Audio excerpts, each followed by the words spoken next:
Hello મિત્રો, મોજમાં જઈશું. સાગર ભગુડા ખેડૂત ચેનલમાં તમારું હાર્દિક સ્વાગતમ છે. ખેડૂત મિત્રો, તમને જે બતાવી રહ્યો છે તેને કાંજીની કળી કહેવામાં આવે છે. કાંજીની કળીની આવી દિશા થવાનું એક જ કારણ છે, માવઠું.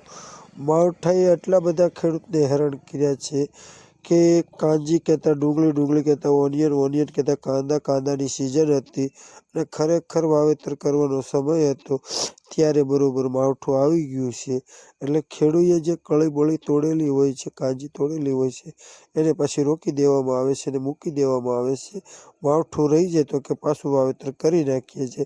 પણ માવઠું 7-8 દિવસ વરસાદના કારણે એટલો બધો વરસાદ પડ્યો કે કૂવા ઉપરથી વહેવા લાગ્યા અને જમીન ઉપર પાણી વહેવા લાગ્યું. એના કારણે કાંજીને તોડેલી કાંજીને એમને મૂકવી દેવામાં આવી હતી. એના કારણે આ પોઝિશન થઈ છે.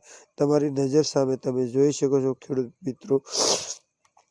તો આવા વિડીયો જોવા માટે સાગર ભગુડા ખેડૂત ચેનલ લાઈક કરો, સપોર્ટ કરો. નવું કંઈક આપવાનો પ્રયત્ન કરતા હતા, પણ ખેડૂત મિત્રો વાંધો નહીં આવશે.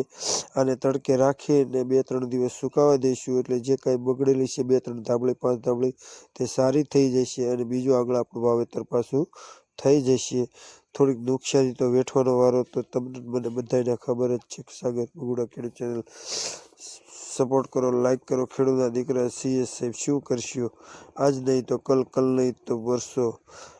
નવું કંઈક પાક કરતા રહીશું, કંઈક મહેનત કરતા રહીશું. કંઈક કુદરત આપણને આપશે, કંઈક સરકારની સહાય આપણને મળશે, જેના કારણે ખેડૂત ત્યારે ઊભો રહી શકે છે. નહીંતર આવું થશે તો ખેડૂતના નસીબમાં કાંઈ રહેવાનું